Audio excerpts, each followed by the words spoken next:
कुछ फिल्में होती हैं जो बॉक्स ऑफिस पर कमाई नहीं करती, वो इतिहास में अपनी एक अलग जगह बना लेती हैं। तो चलिए आज बात करते हैं एक ऐसी ही फिल्म की जिसका नाम है तीसरी कसम। ये कहानी सिर्फ एक फिल्म की नहीं है, ये कहानी है कला की, दोस्ती की और उन आदर्शों की जिनकी कीमत एक कवि को अपनी जिंदगी से चुकानी पड़ी। और इस पूरी कहानी के दिल में बस यही एक सवाल है। जब कोई आर्टिस्ट, कोई कलाकार बिना किसी समझौते के, बिना किसी मिलावट के कुछ बनाना चाहता है, तो उसे क्या कुछ दांव पर लगाना पड़ता है? आइए इसी सवाल का जवाब ढूंढने की कोशिश करते हैं। तो कहानी शुरू होती है एक कवि के सपने से, और ये सपना देखा था इस फिल्म के पीछे के विजनरी शैलेंद्र ने। अब देखिए, शैलेंद्र कोई प्रोफेशनल फिल्म मेकर तो थे नहीं।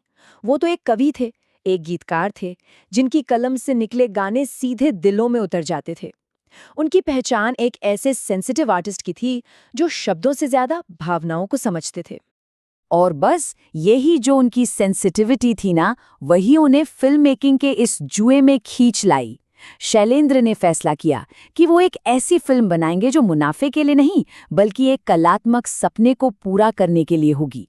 ये एक ऐसा दांव था जिसमें सब कुछ हार जाने का खतरा था। सोचिए, फिल्म की कहानी कोई मसाला कहानी नहीं थी, बल्कि ये फणीश्वरनाथ रेणु की एक क्लासिक साहित्यिक रचना पर आधारित थी। शैलेंद्र का बस एक ही जुनून था कि कहानी की जो आत्मा है, उसकी जो मासूमियत और गहराई है, वो बिना किसी मिलावट के जैसी की तैसी पर्दे पर उतर जाए। उनका मकसद पैसा कमाना था ही नहीं, वो तो स्क्रीन पर एक कविता लिखना चाहते थे। और कमाल की बात यह है कि इस सपने में वो अकेले नहीं थे। जब शैलेंद्र राज कपूर के पास अपनी फिल्म का ऑफर लेकर गए, तो उस दौर के सबसे बड़े शोमैन ने क्या कहा? उन्होंने जेब से 1 रुपया निकाला और कहा, ये रहा मेरा पारिश्रमिक। सिर्फ 1 रुपया, दोस्ती और कला के सम्मान में। बस यहीं से इस प्रोजेक्ट की नींव पड़ी, मुनाफे पर नहीं, बल्कि दोस्ती और कला के लिए जुनून पर। तो ठीक है, सपना तो देख लिया गया, पर अब देखते हैं कि ये हकीकत में कैसे बदला और क्या क्या कसौटियां आई रास्ते में। शैलेंद्र ने एक बात ठान ली थी, कॉम्प्रोमाइज तो बिल्कुल नहीं करना है। उन्होंने ये पक्का किया कि फिल्म अपनी साहित्यिक जड़ों के प्रति पूरी तरह से ईमानदार रहें। इसीलिए कहानी के जो मूल लेखक थे, रेणु जी, उन्हीं को पटकथा लिखने के लिए राजी किया गया। इसका मतलब साफ था, कोई कमर्शियल दिखावा नहीं, कोई फिल्मी मेलोड्रामा नहीं, बस किरदारों का सच्चा और ठहरा हुआ चित्रण। ऐसे किरदार जो बोलते कम थे और अपनी आंखों और मासूमियत से ज्यादा बात करते थे। राज कपूर, जो उस दौर के शोमैन थे, उन्होंने भी अपने स्टारडम को, समझिए, पूरी तरह से एक तरफ रख दिया। वो हीरामन के सीधे साधे किरदार में ऐसे डूबे कि आज भी इस परफॉर्मेंस को उनकी जिंदगी का सबसे सच्चा और सबसे बेहतरीन काम माना जाता है। और पर्दे पर जो दिखा वो जादू से कम नहीं था। हीरामन और हीराबाई के किरदारों में राज कपूर और वहीदा रहमान एक्टिंग नहीं कर रहे थे, वो बस उन किरदारों को जी रहे थे। उनका अभिनय इतना नेचुरल और इतना गहरा था कि डायलॉग्स की जरूरत ही नहीं पड़ती थी। सारी कहानी तो उनकी आंखें ही कह देती थीं। लेकिन हर कहानी में एक लेकिन होता है। अब बात करते हैं कहानी के सबसे बड़े टकराव की। शैलेंद्र के शुद्ध कलात्मक आदर्श और फिल्म इंडस्ट्री की कठोर सच्चाई के बीच की टक्कर। देखिए, शैलेंद्र कविता लिख सकते थे, दिलों को छू सकते थे, पर वो हिसाब किताब की दुनिया से बहुत दूर थे। वो एक कवि थे, व्यापारी नहीं। उन्हें इस बात का अंदाजा ही नहीं था कि एक फिल्म बनाना एक बात है और उसे बाजार में बेचना बिल्कुल दूसरी। फिल्म डिस्ट्रीब्यूशन और फाइनेंस की इस बेरहम दुनिया के लिए वो तैयार ही नहीं थे। तो यहाँ ना दो अलग अलग दुनियाएं आपस में टकरा रही थीं।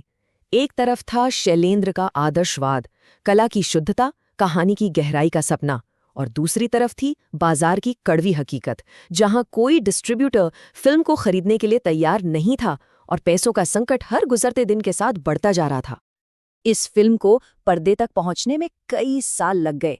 जो प्रोजेक्ट इतने जुनून और दोस्ती के साथ शुरू हुआ था, वो पैसों की तंगी में उलझकर रह गया। और जब 1966 में इतनी मुश्किलों के बाद ये फिल्म रिलीज हुई भी, तो दर्शकों ने इसे लगभग नज़रअंदाज कर दिया। और अब आते हैं कहानी के आखिरी और मेरे हिसाब से सबसे ज़रूरी हिस्से पर, जो इस फिल्म की असली किस्मत को हमारे सामने लाता है। तो सच तो यही है, ये एक कड़वी सच्चाई है कि ये फिल्म बॉक्स ऑफिस पर बुरी तरह से पिट गई, एक टोटल फ्लॉप। इस एक सपने ने शैलेंद्र को आर्थिक और भावनात्मक दोनों ही तरीकों से तोड़कर रख दिया।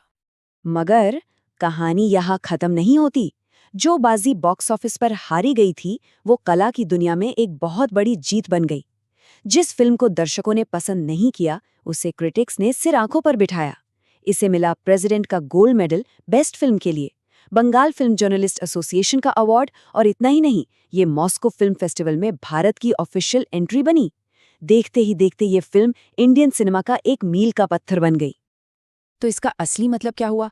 यही कि इस फिल्म की कीमत टिकटों की बिक्री से नहीं, बल्कि इतिहास में इसकी जगह से तय हुई।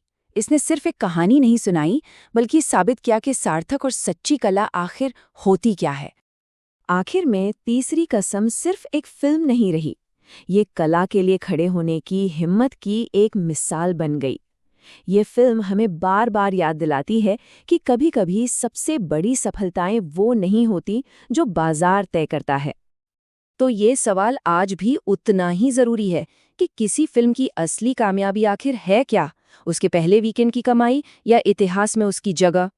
इसका जवाब शायद शैलेंद्र की तीसरी कसम की इसी कहानी में कहीं छिपा है।